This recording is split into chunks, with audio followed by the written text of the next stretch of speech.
What is going on there, guys? This is Rob with 99 Problems But Fish Ain't One.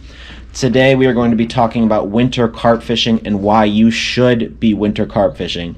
Of course, in the background while I'm talking is me doing exactly that in my home state of Pennsylvania in the month of February. Clearly snow is on the ground and you'll see there is still fun to be had. Now, if you are one of those fishermen that fish maybe 6 months out of the year, but you want to continue to do it year-round, you just don't feel comfortable, let's say targeting your usual species of bass, channel catfish, such and such, then it is a great investment to pick up some cheap carp gear and get out there in winter. I have found they more reliably bite in the winter when compared to, again, bass, catfish, those type of species.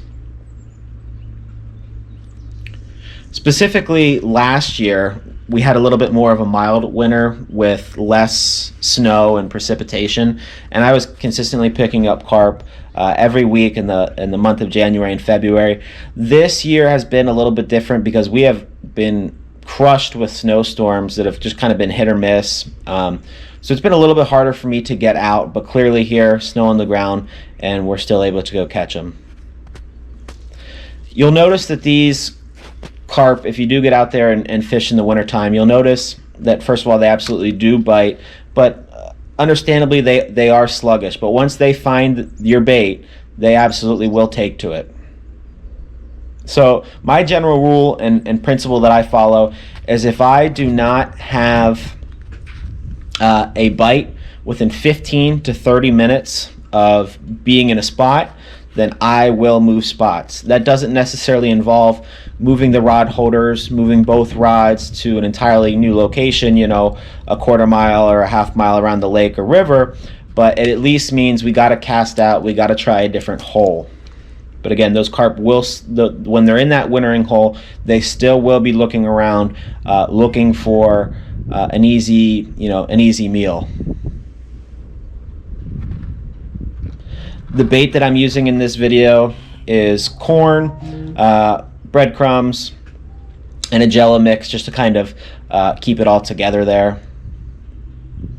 There's nothing better than fighting a big, strong fish, you know, in the winter when your hands are already a little bit cold, the rod's a little bit icy, you know, a tough 10-pound plus fish in those conditions, it's something that, you know, you make memories out of just because it's so different, it's so much harder, it's so unique, which is why I absolutely love targeting these fish in the wintertime.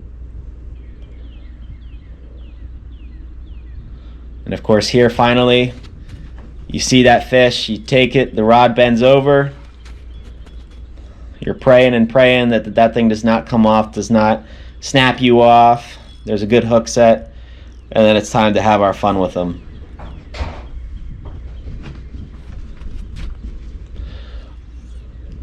Carp are also very resilient fish, so not only do they bite in the winter, but they also can be, you know, there's some species of fish that as soon as you get them outside the water, you want to get them right back in these tough conditions because it will hurt them. I'm not saying that you keep carp out of the water for a long time, but they tend to be a little bit more resilient, and you're able to kind of take a photo with them and get them back, and you can do that safely.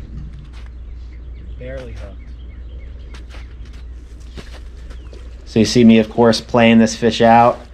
It's a whole lot easier when there's not a steep embankment right in front of you, or you have a second person, hopefully a friend, or, you know, family member with a net that's capable.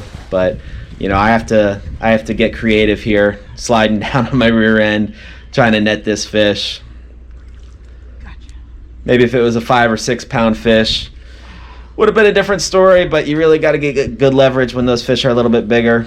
So weighing the fish here, and I subtracted the weight of the net off, and it was just about a 13-pound fish.